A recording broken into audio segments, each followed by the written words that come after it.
We got Cedric Houston joining us right now.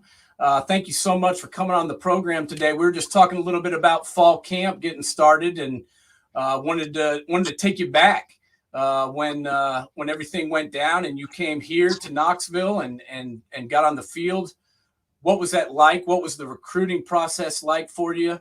And what was it like for you when you first came to town and started playing for the Vols here in Knoxville, Cedric? The recruiting process went pretty good. Arkansas recruited me pretty hard. But I came in with Jabari Davis, Derek Tinsley, Cedric Williams. It was a few of us that came in. We didn't know what to expect coming into camp, coming from high school. None of us was in pretty good shape coming out of high school, didn't get to college. But we figured it out pretty quick. We had to get in some shape pretty fast. No doubt. Who was the person that recruited you during that process, and why did you pick UT over Arkansas? Because it was funny. I was telling Nate about this. It's like back in the early days of like Rivals and Scout, I remember watching your recruitment like it was yesterday. Like, what was the deciding factor of why you went to UT over Arkansas? Because I think didn't Nebraska offer you two as well with Coach Solich? Yes, Nebraska. Well, it's a funny story. Nebraska offered me as free safety. Oh wow! So I didn't know that. They wanted me to play free safety. And my mom was like, "No, you're not going there. you're not playing safety or defense." So they were out of the picture then. Steve Caldwell recruited me. Arkansas, Ole Miss. I had a good chance of going to Ole Miss with Coach Cutler and Coach Roper. They recruited me pretty heavy. And Michigan State. So that would have been during Saban when he was at State, or was that Bobby Williams? That was Bobby Williams. Bobby Williams. Yep. Gotcha. So what was it like, obviously going to Clarendon and then coming here to Knoxville and showing up where they actually had, several different running backs here. What was that like when camp first opened up for you, Cedric? And what did you think, about the process of getting acclimated to playing college football at one of the biggest programs in all of the nation? Well, myself, Jabari, and Derek, we all thought we had a good chance of starting once we got to Tennessee. And we got there and we get to the first scrimmage, we see Travis Stevens. We was like, well, which one of us is going to be second, third, and fourth string? So we figured that out pretty quick that we weren't going to be starting that first year. Yeah, there's no doubt. They this Tennessee has had some of the greatest running backs of any schools that I've ever seen. And growing up here in Knoxville like I did, I started off watching Reggie Cobb and Tony Thompson, and then watched it, go into Jamal Lewis and Travis Henry, Travis Stevens. And then it just I was like, surely there's going to be a drop off. And there wasn't, because then we got the kid out of Arkansas. What did it mean to you to be, another one of these unbelievable great running backs at the University of Tennessee? And what do you look back at as your time here? What kind of stuck out at you? Man, I knew through the recruiting process that Tennessee had a great tradition of running backs. I was actually a big-time Arkansas fan, so I seen Travis Henry rip up Arkansas that one year. I was like, dang, they got some pretty good running backs at Tennessee. And probably since then, I've been a big-time Tennessee Vols fan and just followed the running backs all the way back to Charlie Garner, Jay Graham. Yeah, Jay Graham. Man, hell, Aaron Hayden, James Hayden. Littleman, Stewart. I was just gonna say Stewart. Yeah, pretty much everybody. And the fullbacks at Tennessee could have easily been tailbacks. I played with Troy Fleming. Hell, he was a great tailback in high school. So. Oh yeah. I mean, Sean Bryson, Troy Fleming, some of those guys, they could have easily taken the load and carried the ball. Yeah. There's no doubt. Now, you came from Clarendon, Arkansas, and, Clarendon's not the biggest of towns. And you're going from there to going to SEC country. When did you realize your first day at camp, first practice, like, I'm not in Clareton anymore. And like things got a little faster and people hit a little harder. Well, it didn't take me long because, like you said, Clarence is a small town, about 2,000 people, the whole town, so it's very small. And I kind of figured that I can play. I played in the All-Star game in Dallas. I think it's the first time they started the Army All-American game, and Yeah. I did pretty good in that. And actually, myself and Kevin Simon were roommates, and that's when we decided we were going to Tennessee.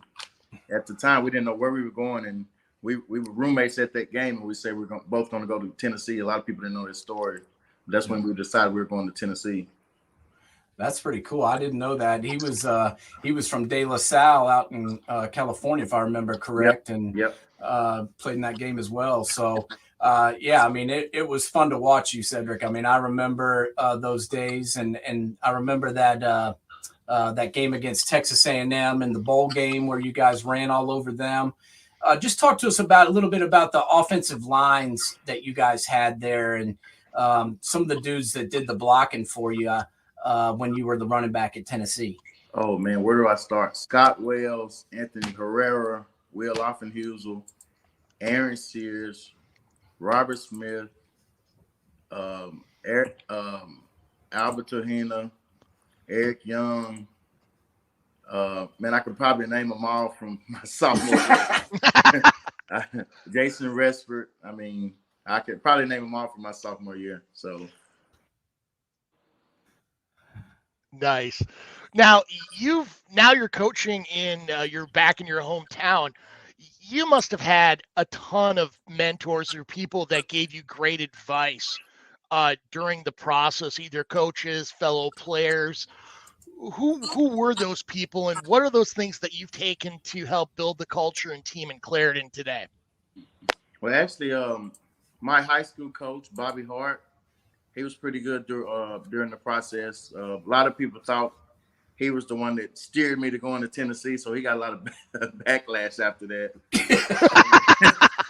And he was like, "Man, I'm going to have to get out of Clarendon because these people are crazy." But I mean, Bobby Hart did a great job recruiting process. And actually, that next year, he coached Augusta, and James Turner from Augusta ended up coming to Tennessee. So it was a pretty good process. And what made you want to go back and get into coaching, Cedric? I know there's a lot of players that want to do it, and then there's some that don't. What kind of made you feel like you wanted to go back and get back involved with the game and coach kids? I knew I was eventually going to get back into coaching. I just didn't know when I was going to start doing it. But I just always wanted to teach the youth. Like I tell people, I can teach a running back something I learned in college or the pros. I can teach him in high school that I didn't know. So, I mean, that'd be a great advantage for any kid or any running back. So, no doubt. Now I saw that one story talking about going back to the time when you were at the combine and when you found out about your hyperthyroid condition. You know, how much, I mean, obviously it affected from your draft status, but what the steps did you take after you found out about that and once you were in the NFL to help you with that issue too as well? Well, my senior year, I was in the best shape of my life, but I always got tired pretty quick after runs and stuff, and I didn't know what it was. I just thought I was probably working out too much or like doing too much that I just needed to rest up. And at the combine, I think the Tennessee Titans found out about my thyroid condition first. And I actually didn't know what a thyroid condition was or anything. But once that happened, my age, if I probably had a second, third round grade, probably going to end up going to the Cowboys probably. So at a second, third round grade, my agent was like, well, I really don't know where you're going to get drafted anymore if you get drafted. And draft second day in the draft, Herm Edwards called and he told me he was I guess he get one pick and I was his pick. So I felt pretty special about that. So see, that would have been the year that the Cowboys drafted Marion Barber III. Yes. Yep. Yeah. I was right there at that area. Yeah. Well, you went through it and decided, to go to Tennessee and told us a little bit about your recruiting process, but now, you see how things have changed, and how, kids get recruited earlier and earlier, it seems, every year. There's more and more coverage of it.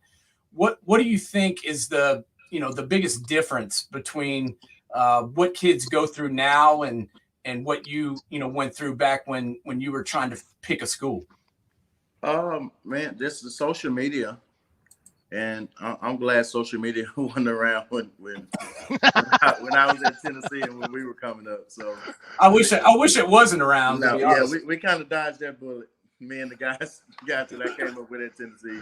But now, man, I mean, you don't have to. The coaches don't have to do the recruiting for you much. Your film is everywhere. You got the huddle. You can get in contact with coaches like that easy. So I mean, it's pretty easy to recruit now or get yourself out there to get seen. So do you? One second. Yeah, I mean, there's no more of that, having to cut up tape or dub VHS. Now they got everything online for you. It certainly makes it easier, I think. Yeah, it's a lot easier nowadays. Sorry about that when I had the hacks. Who do you got on your roster right now at Clarendon that you think can play at the next level? We got a quarterback, probably 3-star quarterback now. We got a wideout named Jackson Hampton. He hadn't played football much, probably by his third year playing football. This kid's an athlete. He can run, jump. He's probably a 4-star basketball player, but he's pretty good at football. And 2 years ago, we sent, I know you guys are familiar with this name, Quincy McAdoo, to the Razorbacks. Oh, yeah. Freshman All-American. He's actually from here in Clarendon, and this kid's definitely a ball player. I didn't know that. I didn't know he was from there. That's crazy. Yeah. He played at Clarendon High School. That's nuts. A school that small to be sending this many kids out into the big time, that's saying something. And, it's about that time to get started. The fall camp's about to kick off. I mean, there, as me and you talked about the other day, there's not long before the season gets going. You still get excited when the grass starts getting cut and you're getting ready to put the pads on. Oh yes, at the high school level and definitely at the college level, I'm ready to see my Clarendon Lions play and then my Tennessee Vols get it going. Yeah, and I wanted to ask you about that because there were some years that didn't go the way that Vol fans wanted it to. After Coach Fulmer was replaced, and after several, we won't get into every coach that they went through, but it looks like they may have found that guy. What do you think about what Coach Heupel's done, in his first couple of years, and where do you see this program going? Man, Coach Heupel's done a great job. We always had defensive-minded head coaches, and we finally got an offensive-minded guy. And actually, people gonna hate me for this, but hell, I like when Lane was at Tennessee. So, because he was definitely gonna get the program turned around. But I like Coach Heupel. This offense that he's running, we're gonna score points. So, hell, if you can't score 50, you're probably gonna lose the game against us. Because we're gonna score 50 on anybody. So, there's no doubt. So do you still get chills when you see the opening of the tee to come out on the field? Remembering the first time you went out on the field that way? I do. I tell everybody, if you had experience running through the tee, there's nothing like it. Just being in the stadium, hell, being on campus during the game, you don't even have to go to the game. It's electric. It's different. There's nothing like it. No, and what was that like? Going from Clarendon to Tennessee and having 100,000 people. What was that like the first time that you played in Neyland Stadium? It's pretty crazy. It's probably going from Clarendon 400 or 500 people at a game to 110,000. So that's a pretty big jump for me. Man, I just took it all in stride and just enjoyed my time there at Tennessee. I always think about it like the old movie The Program, when you saw Omar Epps make his first run out in the field and how he's just kind of looking around like he's like not a deer in headlights, but just like, holy crap, like this is just amazing going through that whole experience. Yeah, actually my aunt and my mom. We drove up from Clarendon to Knoxville, and we walk into the complex. First two people we see is my mom see John Henderson. She was like, "Well, what?" She was like, "What the hell is that?" I said, "Mom, I think that's John Henderson." And then we go to the dorm.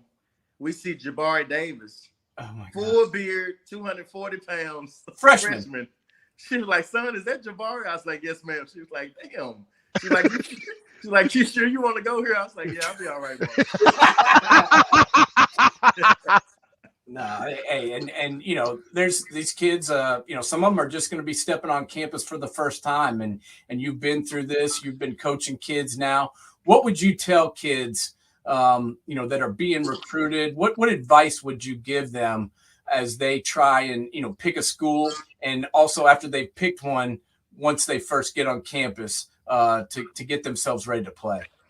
Man, just enjoy the recruiting process. I know a lot of kids don't enjoy it. Just enjoy the recruiting process and actually go to a school that fits you. I mean, hell, if you got Florida recruiting you in Florida Atlantic, and Florida Atlantic fits what you do better, go there. Yeah. Hell, it's all D1 football. So, and the way this portal set up, hell, if you don't like it, you can leave. But yeah, I'm not too crazy about this portal. A lot of kids are getting lost in the portal, and the portal is actually killing a lot of these high school kids getting looked at. Yeah. So, yeah. We've talked about that a lot. Killing that, and I don't like that part of it. Well, there's so many kids in the portal every year, and some of these coaches, I feel like they want to go after a kid that they know has played at D1 level. They got some D1 tape on him, and they may, you know, try and pull somebody out that they can plug and play with instead of develop players. You know, what do you think some of these high school kids have to do now? You know, go to junior college, go to prep school. What do you think you know these kids have to do if maybe they don't get a scholarship right away, but they still want to play? I'm not sure, but it is tough because if I was a coach, I would look into the portal before I looked at a high school kid. Yeah. If I got a kid that played at Auburn, that played a little bit, didn't play much, opposed to a high school kid, I'm probably taking the kid at Auburn. Yeah. I mean, so it's a tough thing. I mean, I'm not sure what they can do about it or what they need to do about it, but I'm not sure about it. Well, I mean, because you look at it, I mean, the one downside about the portal is, you know, you can look at all the film you want and know what he is as a player, but what he is as a person could affect the locker room, and you spend a lot more time in the locker room in practice than you do in 3 hours in a game. And I think that's the one thing right now that the portal is really struggling with. I mean, what are your thoughts on that, Cedric? Yeah, I mean, really depends on the coach and the players and the coaches you have around. I mean, if you have the right leaders there leading your team as far as coaches and players, you pretty much bring in anybody, and if they follow suit and just get with the plan like everybody else, I mean, you can probably get it turned around. Yeah, there's no doubt. It's a whole new world, Cedric, with college football, and I'm glad that you know, kids don't have to sit out anymore. Yeah. You know, because if a coach, you know, sells you a bill of goods and then you get to campus and the coach leaves, I feel like you should be able to go somewhere else and not have to sit out a year. So I was glad in that regard, but it's just kind of like there's no regulation at all with this portal, and you know, kids can transfer as many times as they want, it seems like, and I feel like that's kind of where it's you know, getting jarbled up. But I certainly do like the kids to have the ability to leave if you know, if the coach that recruited them is gone, or you know, they're not getting an opportunity to play. Do you agree with that? Yeah, and I think the portal is what I've seen so far with the portal. Portal is only good for guys that's played and was pretty good while they were playing at another school. Yeah. Those are the guys that get picked up. The other guys are that 2,000 that's still left in the portal. So yeah, that's tough. No doubt. So who do you kick off the season with this year? We play Helena, West Helena. It's a 4A school. We're a 2A school. Pretty athletic school. We beat them last year. But they'll be a pretty good team. We should. When's that game? That is, not sure off the top of my head, but that's our week 0 game. Yeah, I think we got a couple weeks left. But Cedric, we'll be watching and we'll be cheering for you. And man, we wish you the best of luck. We love watching you play, and you play for both my teams, Tennessee and the Jets. So I loved watching you play, man. And you're always one of my favorite dudes out there. And I really like seeing you give back and helping these young kids now. I know they look up to you, and I know that they really appreciate you coming and helping them out. So best of luck to you on the season. And thank you so much for stopping by and talking with us a little bit today. I really appreciate you giving us some of your time. Hey, watch the Jets this year, man. We got somebody over there to throw the ball around. Hey, man, it's been a long time. It's going to be all right in New York this year. What, you don't believe in Zach Wilson, Cedric? Is that what you're telling me? I like Zach, but he's no Aaron Rodgers. So. No, and there was times last year, especially when Breece Hall was toting the rock. Breece is good, and Garrett Wilson, the young kid out of Ohio State, he proved to be a really good wide receiver. And you got Corey Davis. If they just had somebody to throw the ball, I feel like they would have been playoff bound last year. Yeah, and man, that conference is so tough. Hell, it'd be tough to get fourth in there. You got Buffalo, Miami, New England to be good, and man, that's gonna be a tough conference. So if they do good in conference, I mean, they probably gonna have to come out a wild card or something. I think Buffalo is probably gonna win that conference. Sauce Gardner too. I mean, man, I knew he was gonna be good. I didn't think he was gonna be that good in the pros. I mean, man, if he keeps going at this exponential rate, there's no telling how good he could be as a lockdown. Yeah, man, cornerback is a lot about confidence. I played with Darrell Revis and Ty Law was there with me, so those guys had the ultimate confidence of what they were doing, man. They were both of them weren't the most athletic or fastest, but they had confidence in what they were doing. I forgot you were at Revis Island. Yeah, that's when you were there. Yeah. There was some ballers on that team, but they found it, man. They've got a GM is the first thing. Joe Douglas has the ability to pick guys, and that's that's why they're all out there playing. Jermaine Johnson should step up in year 2, and now they got a quarterback, so we should be all right. Yeah, they should be all right, but they're in a tough conference, man. Yes, no doubt. There's going to be a game every week, but we'll be watching Clarendon, and we'll be cheering for you, Cedric. And I hope you have a good time this year, and I hope you guys have a lot of success on the field. I appreciate it. And go Vols. All right, go Vols. We'll talk to you again soon, man. And thank you again for joining us and taking some time on your Sunday.